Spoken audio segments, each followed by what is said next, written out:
Bismillahirrahmanirrahim. Assalamu alaikum. Today we will discuss model paper of SSC2 based on curriculum 2022 to 2023. First question is related to objective and the first statement of question number 1 is beware of a silent dog and still water. Identify the part of speech for the underlined word still. अच्छा, correct option को बताने के साथ मैं shortly define भी कर दूंगी. यहाँ पर देखें इस सेंटेंस में दो नाउन यूज़ हुए हैं, डॉग एंड वाटर, और डॉग को मॉडिफाई कर रहे हैं, एडिशनल इन्फॉर्मेशन प्रोवाइड कर रहा है ये लफ्ज़ साइलेंट, और वाटर के बारे में जो एडिशनल इन्फॉर्मेशन प्रोवाइड कर रहा है वो स्टिल वर्ड है. नाउन ऑप्शंस क्या है? Noun, adjective, verb and adverb. वो हमें पता है कि अगर नाउन को मॉडिफाई किया जा रहा हो, नाउन के बारे में एडिशनल इन्फॉर्मेशन प्रोवाइड की जाए तो वो एडजेक्टिव होता है. Next, which of the following words is an example of an interjection. Words क्या क्या गिवन है? Beautifully, smart, wow, besides.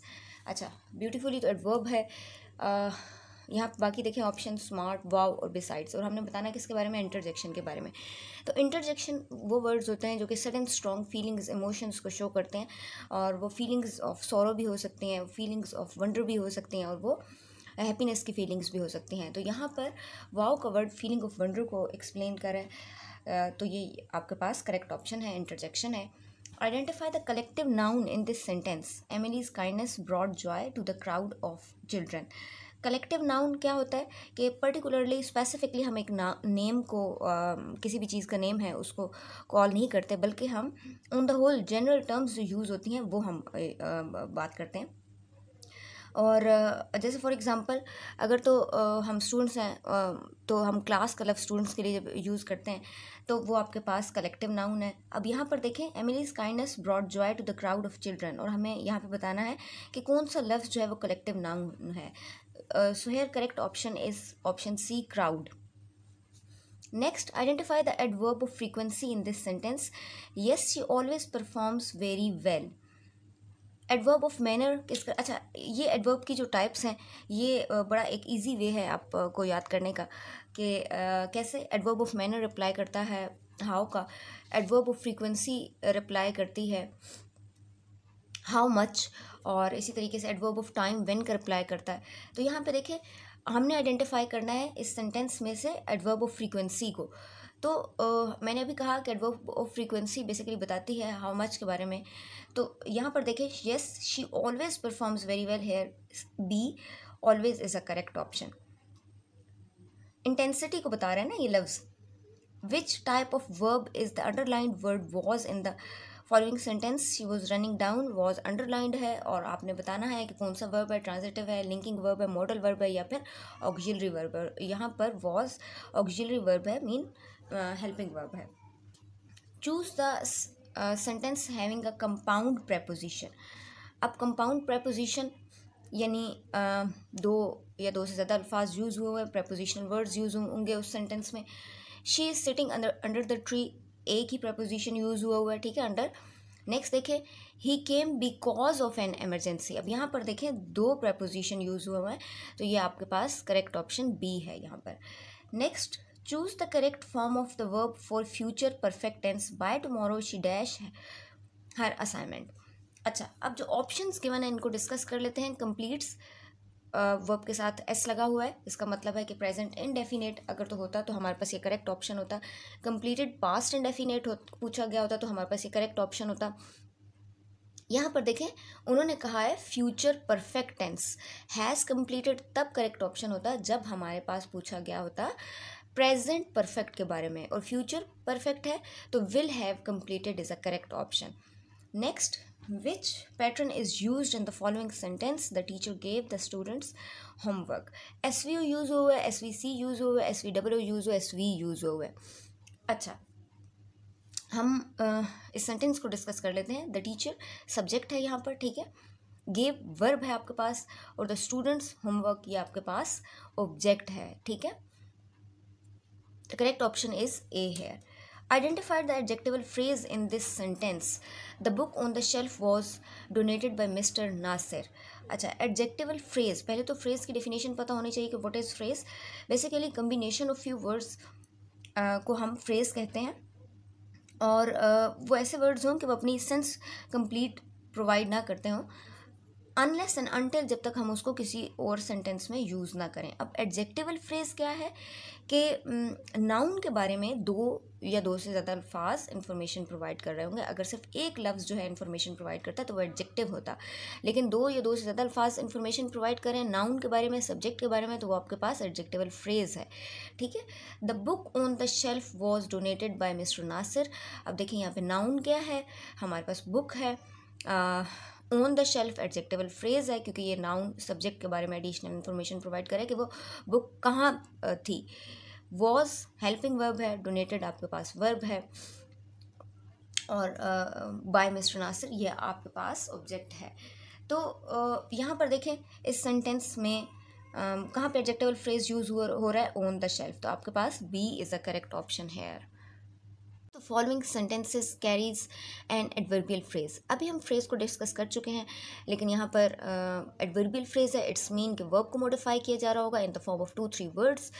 तो फर्स्ट देख लें sentence, the man in the blue jacket is my friend. Man के बाद को मॉडिफाई करें ये words in the blue jacket, it's mean कि ये तो एडवर्बियल फ्रेज नहीं है। नेक्स्ट देखें, she walked with great confidence. She pronoun subject, verb और वर्ब के बारे में बताया जा रहा है कि बहुत कॉन्फिडेंस से वॉक की, तो ये आपके पास एडवर्बियल फ्रेज है। ठीक है। In the sentence the cruel boss was cunning. Cunning का क्या मतलब होता है, चालाक। In his approach, what is the connotation of cunning? Correct option is dishonest and deceitful. The denotative meaning of the word lion is, अगर तो connotative meaning बताना होता तो फिर तो ब्रेव लीडर था। अब डिनोटेटिव मीनिंग बताना है, इसकी प्रोनाउंसिएशन, इस वर्ड की करेक्ट प्रोनाउंसिएशन है डिनोटेटिव। डिनोटेटिव मीनिंग बताना है तो फिर करेक्ट ऑप्शन है वाइल्ड एनिमल।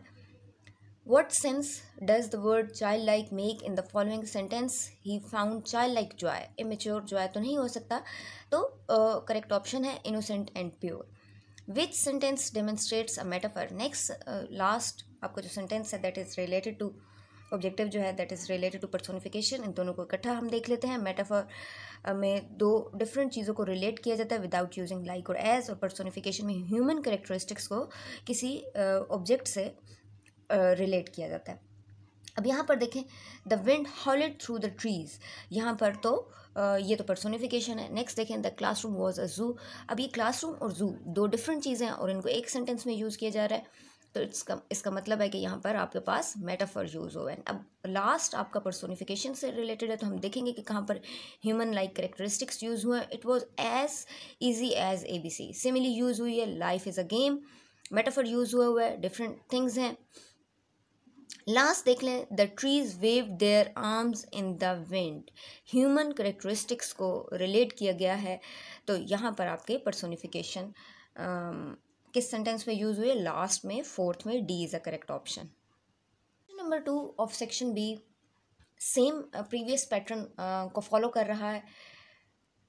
18 मार्क्स का ये क्वेश्चन है, और सारे बाकी रिमेनिंग क्वेश्चन समरी और टाइटल के अलावा जितने भी रिमेनिंग क्वेश्चंस हैं वो 4 मार्क्स के हैं।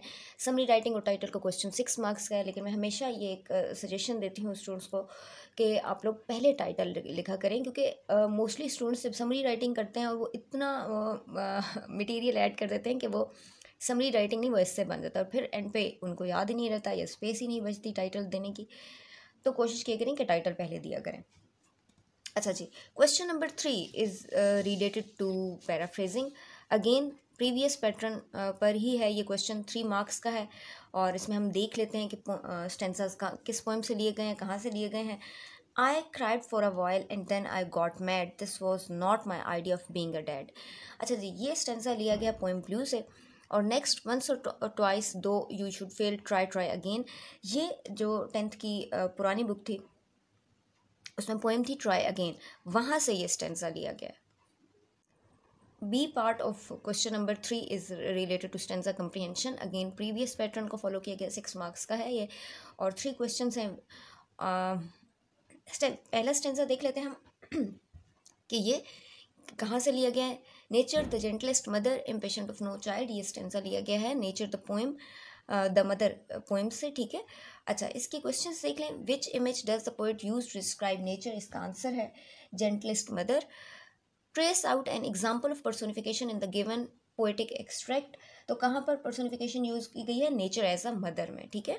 और identify the rhyming scheme, rhyming scheme बनाना बहुत ईजी है और इसको हम डिस्कस कर लेते हैं। राइमिंग स्कीम बनाने का वे ये है कि लास्ट वर्ड्स की लास्ट साउंड को देखा जाता है, तो अगर तो वो सेम आ रहे हो तो हम सेम अल्फ़ाबेट से डिनोट करते हैं, लेकिन जहाँ पर साउंड चेंज हो तो हम उसको नेक्स्ट अल्फ़ाबेट से डिनोट कर देते हैं। अब देख लेते हैं इसको। मदर, ए से अगर हम इसे करें, चाइल्ड लास्ट साउंड जो है इस वर्ड की वो चेंज है मदर से, तो बी हम कर देंगे इसको। आगे देखें, विवॉर्डेस्ट चेंज है साउंड इसकी, हम सी से कर देंगे। और माइल्ड और चाइल्ड लास्ट साउंड सेम आ रही है, तो यहाँ पर बी हम लिखेंगे। और राइमिंग स्कीम क्या बनेगी स्टेंजा की, ए बी सी बी, ठीक है। नेक्स्ट स्टेंजा देखें, in spite of war in spite of hate, ये स्टेंजा लिया गया है KPK की बुक से, ठीक है। और अब हम क्वेश्चन नंबर 4 को डिस्कस करते हैं। Fill in the blanks with appropriate modal auxiliary verbs using clues hints.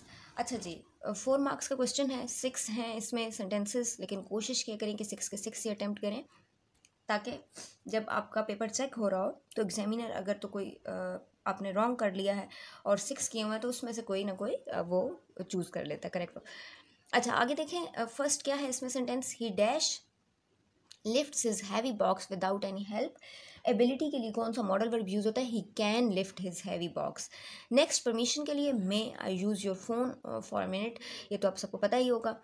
Polite request, polite request के लिए जब मैं पेपर डिस्कस करती स्टूडेंट से तो उन्होंने कहा प्लीज़, तो please is not a model auxiliary verb. हम यहाँ पे पोलाइट रिक्वेस्ट के लिए यूज़ करेंगे कैन, ठीक है। Can you help me with my assignment. और नेक्स्ट देखें, necessity, obligation, you must wear a seat belt.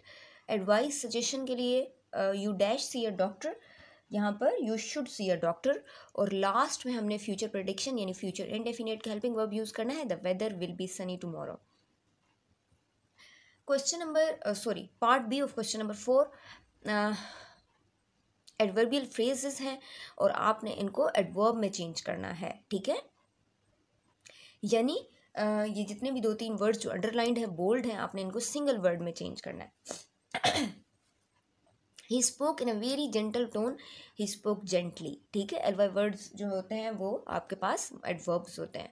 The baby cried loudly, she handled the crisis with wisdom wisely, ठीक है। It is sure that he will help me Indeed, surely he will help me Indeed. He treated me with scorn, अच्छा इसको हम थोड़ा सा change करेंगे, he treated me स्कॉर्नफुली, ठीक है। और लास्ट देखें, his behaviour was so polite. अब अगर हम इसको अकॉर्डिंग टू LY चेंज करें तो his behaviour was so politely, ये नहीं होगा ऐसा। आप इसको कैसे चेंज करेंगे, ही बिहेव्ड सो पोलाइटली, ठीक है। अच्छा सी क्वेश्चन नंबर 4 का जो पार्ट है बेसिकली नरेशन पैराग्राफ से रिलेटेड है, 4 मार्क्स का है। और इसको प्रिपेयर करने के लिए आपको जितने भी नरेशन के रूल्स हैं वो सब पता होने चाहिए, ठीक है।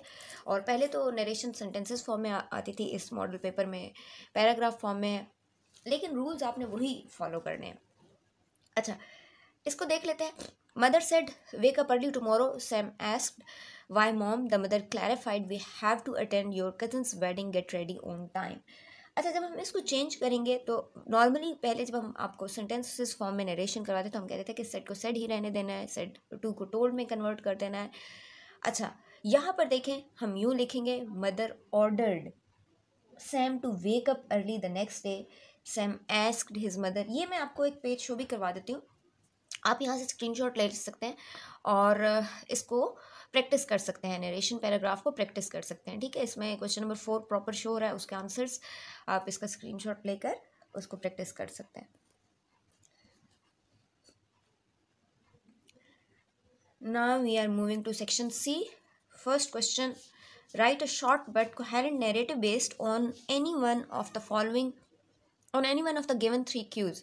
टॉपिक, अच्छा मोरल बताना है और सारा स्नैरियो डिस्क्राइब करना है इन 100 to 125 वर्ड्स। और ये यहाँ पर 2 टॉपिक्स गिवन है, क्या है, lesson learn from a mistake, kindness makes the world better. और फिर थर्ड क्या है, उन्होंने हमें एक दो सेंटेंसेस दिए हुए हैं और उसको उन्होंने कहा कि इसको कंप्लीट करते हुए नैरेटिव राइटिंग में आपने इसको कंप्लीट करना है। अच्छा, इसके मैं बहुत एक ईजीएस्ट वे, अच्छा इसके रूल्स पहले हम discuss. Basically it begins with a clear start, और सीक्वेंस फॉलो करना होता है, डिटेल्स ऐड करनी होती हैं, इमोशंस को शो किया जाता है, डायलॉग्स भी ऐड कर सकते हैं आप उसमें, और क्लाइमैक्स और फिर सोल्यूशन की तरफ जाते हैं, और मोरल ऐड करते हैं, मोरल या फिर लेसन ऐड करते हैं। लेकिन जैसे स्टोरी में मोरल ऐड किया जाता है ना, एंड पे लिखा जाता है after giving a heading of moral, और फिर मोरल लिखा जाता है, इसमें ऐसा नहीं करना आपने। तो इसका ईजीएस्ट वे जो मैं एक स्टूडेंट्स को बताती हूँ कि नैरेटिव राइटिंग का एक ईजीएस्ट वे ये है कि आप 8 to 9 लाइन्स में आप 100 to 125 वर्ड्स को ना देखें, एटलीस्ट आप हाफ ऑफ द पेज इसका लाजमी अटैम्प्ट करें, फिल करें। अच्छा, 7 to 8 लाइन्स जो है आप सिनेरियो डिस्क्रिप्शन में लिखें, ठीक है, और बाकी 3 to 4 लाइन्स आप मोरल को डिफाइन करते हुए लिखें। और मोरल एक सेंटेंस में नहीं होगा, प्रॉपर उसको आप डिफाइन करेंगे, उसको एलेबोरेट करेंगे मोरल को, ठीक है। अच्छा, जो हमारा थर्ड है, अली वॉज वॉकिंग होम, इसकी मैं आपको ये पैराग्राफ शो करवा देती हूँ ताकि आपके सामने एक एग्जांपल आ जाए नैरेटिव राइटिंग की कि किस तरह से लिखा जाता है। आप स्क्रीनशॉट, अगेन वही बात कि आप स्क्रीनशॉट लेकर इसको आराम से रीड कर सकते हैं बाद में। स्टार्टिंग की कुछ लाइंस मैं पढ़ देती हूँ। As Ali walked home he noticed, यहीं से स्टार्ट किया गया था आपके पेपर में भी। A small child crying near the park. He stopped and asked what happened. The child explained that he had lost his favorite toy, a small stuffed rabbit, while playing. Ali listened him and suggested to search the park together. After a few minutes of searching, they finally found the toy hidden behind a bench. The child's face lit up with joy. अब ये यहाँ पर देखें, ये सारा scenario describe किया जा रहा है, ठीक है। And he thanked Ali for his kindness. Ali smiled and said, अब यहाँ से मोरल डिस्क्रिप्शन स्टार्ट हो गई है, ठीक है। Ali smiled and said, helping others is what make us happy. अब ये एक सेंटेंस में मोरल बता दिया गया, ठीक है, लेकिन अब आपने, मैंने क्या कहा कि आपने उसको 3 to 4 लाइन्स में एक्सप्लेन करना है। This small act of kindness not only brought happiness to the child but also reminded Ali of the importance of empathy and assistance. And by stopping, he also made a positive impact on someone's life. अब ये इस example के बाद, इस narrative writing के paragraph के बाद आपको पता चल गया होगा कि आपने पैराग्राफ कैसे लिखना है, जो कि बेसिकली 6 मार्क्स का है। Use the correct conjunction from the list below to complete the paragraph. और यहाँ पर ये एक पैराग्राफ है विद ब्लैंक्स और वर्ड्स गिवन है, जो कि आपने यहाँ पे अप्रोप्रिएट वर्ड्स लगाने हैं।